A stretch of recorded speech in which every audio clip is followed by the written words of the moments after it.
انه كان من المتظاهرين في الميدان وفي غير الميدان، يعني هو من المتظاهرين بشكل دائم، وحتى قبل سقوط النظام. واحنا كنا استضفناه في احدى الحلقات لما الكنيسة اعطت تعليمات للمسيحيين بعدم التظاهر يعني وعدم الانضمام الى المتظاهرين، فبعض المسيحيين قالوا لن نلتزم بتعليمات الكنيسة، وكان منهم مينا اللي استشهد في الأحداث الأخيرة أمام ماسبيرو، واللي ميدان التحرير حتى يعني الحقيقة كانت جنازة أثارت الجميع، وكان الجميع أقام له تأبينا، لأنه مينا من المحسوبين على الحركة الوطنية وعلى النشطاء الشباب.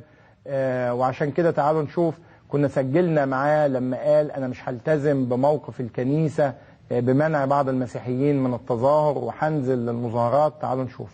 دانيال مينا، طبعا انت السؤال الاولاني اللي يجب اساله لك، وهو ما كانش يجب ان انا يعني اعمل التقسيمه الطائفيه، ولكن كانت هناك دعوه مثلا من قداسه البابا شنوده بعدم نزول الاقباط الى المظاهرات، يعني دعا الاقباط الى عدم المشاركه في المظاهرات.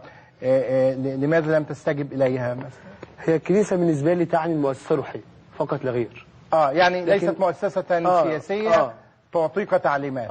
لكن انا ماليش صلاح بيها هي تعنيني روحيه فقط لا غير. السلطه الروحيه بالنسبه لي فقط لا غير. طيب انت نزلت المظاهرات، انت مالكش علاقه باي احزاب او قوى سياسيه؟ لم تشارك من قبل في اي احزاب او قوى سياسيه؟ لا، انا مهتم بالموضوع، لكن ليا ميول او ليا اتجاهات لا. مالكش؟ لكن انا مهتم بالموضوع. مش اخوان مسلمين على الاقل، ولا الاخوان هم اللي حرضوه؟ طب ايه اللي نزلك المظاهره؟ المظاهره اللي نزلني المظاهره؟ يعني ايه طلباتك جوه المظاهره؟ ايه طلباتي؟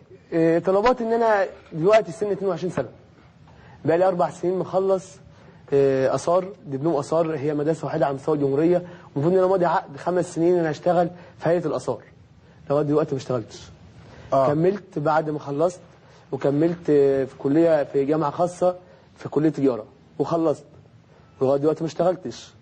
دورت على شغل بره، كان المرتب 400 جنيه. انا 400 جنيه هعمل بيهم ايه في الشهر؟ احنا عاوزين نشوف حل للبطاله اللي موجوده واللي مكتسحه في البلد. عايزين نشوف حل للتعليم اللي بقي دلوقتي مش تعليم، ده بقي فساد وبقي استغلال للطلبه والاهالي الطلبه. طيب والاصلاح السياسي وصلكم ان انتوا من ضمن مطالبكم عايزين اصلاح سياسي طبعا بالنسبه لي انا يعني مهتم بالموضوع جدا، فانا شايف ان في فساد سياسي في البلد. زي ايه يعني فساد؟ مفيش عداله، يعني مفيش مساواه بين الشعب. بص، انزل المناطق الشعبيه وشوف، انزل عزب في النخل، انزل روح شوف مشية ناصر، شوف المناطق دي عامله ازاي. شوف. طيب يعني هو عاوز يقول لك يا استاذ انزل شوف المناطق الاكثر فقرا اللي فيها ناس بتموت من الجوع. مينا، انت قعدت مع الناس في ميدان التحرير حتى الصباح؟ طبعا.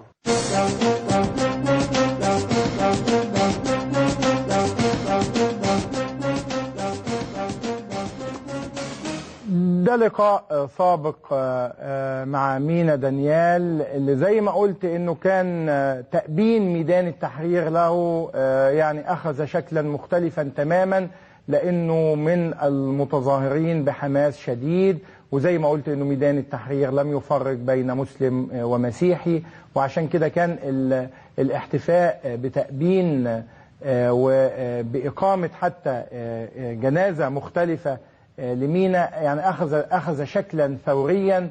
زي ما سمعتوا حتى كان قاعد قدامه 2 من أعضاء الحزب الوطني السابقين اللي كانوا يعني بيواجهوه بأنه كل شيء جميل، لكن مينا كان بيكلمهم عنده منطق يعني، وعنده قضايا لا علاقة لها بالطائفية ولا علاقة لها بالمسجد أو الكنيسة.